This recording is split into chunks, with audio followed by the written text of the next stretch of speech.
je peux pas croire qu'il y a encore des gens qui défendent ces gens. C'est des fossoyeurs du foot à l'heure actuelle. Ça fait plus d'une décennie qu'ils offrent justement par leur vanité. Ils en veulent toujours plus à chaque fois. Donc, qu'est-ce que je veux dire ? Enfoncer des portes ouvertes, c'est ce que je t'ai dit tout à l'heure. Donc, tu as la réponse même dans ta question. Si tu veux prendre la chronologie de ce qui se passe depuis plus de 15 ans dans la négociation des droits télévisuels, depuis justement Canal+, qui a été le grand argentier du foot français, qui a aidé le foot français à se développer et à devenir ce qu'il est aujourd'hui. La formation française, pareil. Il y a plein de choses très très bien qui sont passées, sauf que ça, c'était avant le Minitel. Il y a Internet qui est arrivé, et puis ça a tourné la tête de beaucoup de gens dans le football. Et surtout en France, qui vivent au-dessus de leurs moyens depuis tellement longtemps et qui passent leur temps à prendre des décisions, mais ubuesques, mais sorties déconnectées des réalités, qui sont surréalistes. Mais les mecs, en plus, dès qu'ils ont la réalité qui revient devant eux, ils continuent à prendre des mauvaises décisions. Ils vont encore plus loin dans leur vanité, ces garçons-là. Je ne parle même pas de ce qui s'est passé sur le corps électoral récemment, parce que c'est juste n'importe quoi. C'est une république bananière. Ça fait tellement longtemps que ça existe, et je suis surpris que les gens soient surpris aujourd'hui, parce que ça fait longtemps que ça existe déjà. Mais là, je te parle simplement de ce qui se passe. Il y a eu qui ? Il y a eu Canal+, on a eu Mediapro, on a eu Amazon, on a eu tellement de télédiffuseurs. Cette fameuse barre de 1 milliard symbolique, ce qui était n'importe quoi, c'était surréaliste. Avant la pandémie, il y avait déjà des rapports économiques avec de grands experts économistes qui disaient que le foot français est au bord de la faillite. Pourquoi ils ont fait ce contrat avec CVC ? C'était justement pour ne pas être en faillite. Mais derrière, on sort de la pandémie et on continue à faire les mêmes conneries. Aujourd'hui, il y a quelques années, avant la pandémie, déjà, le foot français se coupait déjà de ses propres fans. Ça fait longtemps qu'ils ne pensent plus leurs propres fans. Aujourd'hui, ils se coupent même des propres consommateurs. Aujourd'hui, les gens ne préfèrent plus payer, ils appellent ça quoi ? Un produit premium, mais arrête de te foutre de moi, quoi. Un produit premium que personne ne regarde.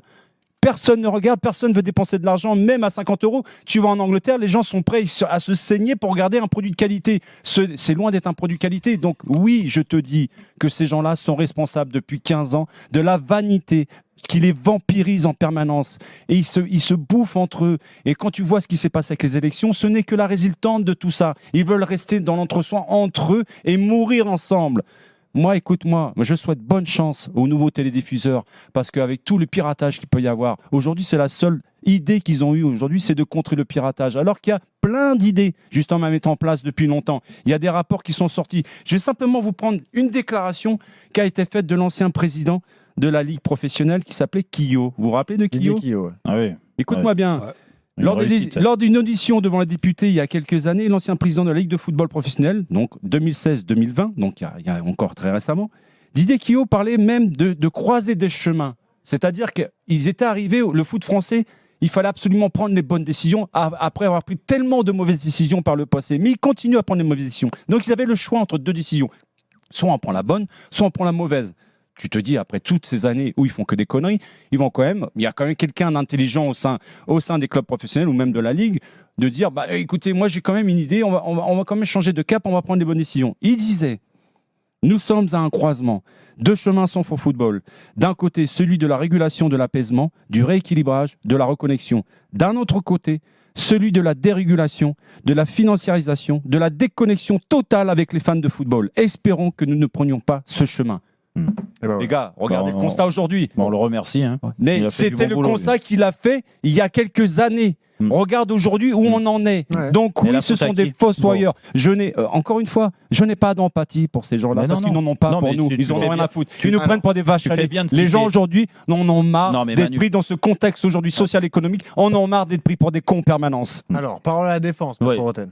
En fait, moi, je prends le contre-pied de Manu, pas par rapport... Et ça m'étonne que tu défends ces gens-là, franchement. Alors, écoute, déjà, si je peux en placer une, c'est mieux.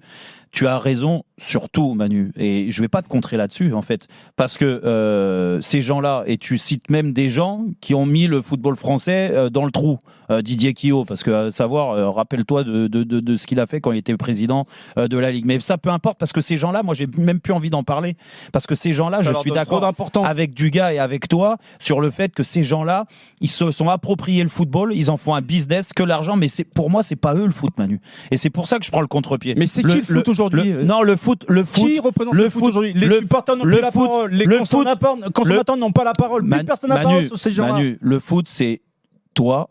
C'est Pascal avant, c'est moi après, et c'est surtout les joueurs actuels, les amateurs, les amoureux du foot, amateurs, les passionnés. La Fédé se coupe des amateurs. Laisse-moi.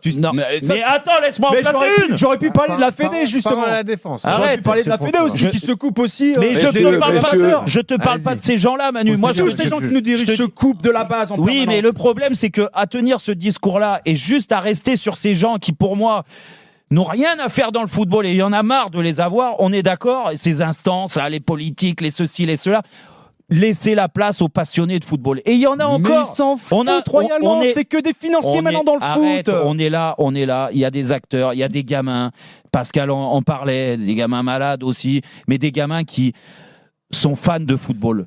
Moi, mon fils, il est fan de football. Quand je vais au bord du terrain, chez le foot amateur, il y a plein de fans de football. Quand je regarde les matchs de Ligue 1, même les matchs de Ligue 2, quand ils sont pas le vendredi à 19h ou à 20h. Prends une photo parce qu'ils vont disparaître, ces gens-là. Non, mais les stades sont pleins. Les stades sont pleins. Aujourd'hui, en Ligue 1, les stades sont pleins. Et ça, c'est une réussite. Ça veut dire que les passionnés de foot, il y en a encore. Après, les consommateurs, c'est pas la faute des passionnés de football de pas regarder le foot ou de s'abonner à DAZN ou aux autres. C'est juste un problème de comment tu les chopes, ces gens-là. La politique qu'ils ont. Et ils ont une mauvaise politique parce qu'eux, ils voient que... Mais t'as vu la communication ils voient que l'argent.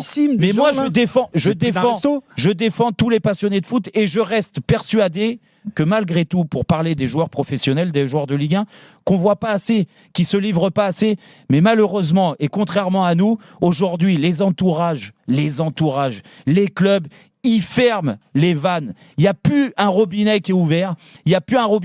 Parce que ils ont peur de leur ombre. Donc on les conseille de pas parler, de rester dans leur bulle et tout ça. Et ça, je suis désolé, mais l'image qu'on leur donne aujourd'hui, elle est pas bonne, mais c'est de leur faute. Parce que c'est à eux de se réveiller. Et j'espère qu'un jour, ils vont se réveiller. Ils vont se rendre compte qu'en effet, ils sont coupés du monde. Mais derrière ce mur qui est de plus en plus gros et large, derrière ce mur, il y a un tas de passionnés de football que nous, on est.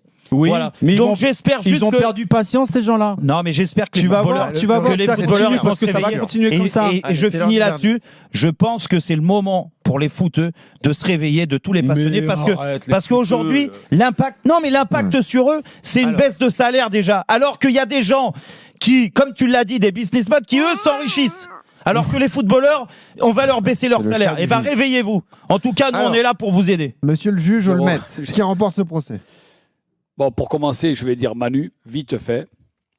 Mais après, ce qui est agréable quand nous, les anciens, parce qu'on va parler comme ça, les anciens, quand on se retrouve comme un match avant-hier avec Bernard Pardoux. C'est la passion, c'est le foot. Voilà. On dit ce que Manu, tu viens de dire, ce que j'ai pu lire ce matin, il y a urgence à ce que le football professionnel français arrête de vivre au-dessus de ses moyens. Et là, l'article, il ne parle pas de joueurs. Parce que les joueurs eux-mêmes, ils ont leur équipe, il n'y a plus de solidarité, le vestiaire, il est faux, mais ils parlent que de la Ligue, des emplois en plus. Et voilà, on enlève les footballeurs. Alors, on ne parle même pas des amateurs, on ne les calcule même plus. Et pourtant, le vrai football, c'est eux. C'est eux, parce que des professionnels, il n'y en a pas, il y en a 200. Très peu par rapport à... Voilà, il y en a très peu, Oui. Mais même eux, il n'y a plus de solidarité de dire « Oh, vous ne touchez pas celui-là ».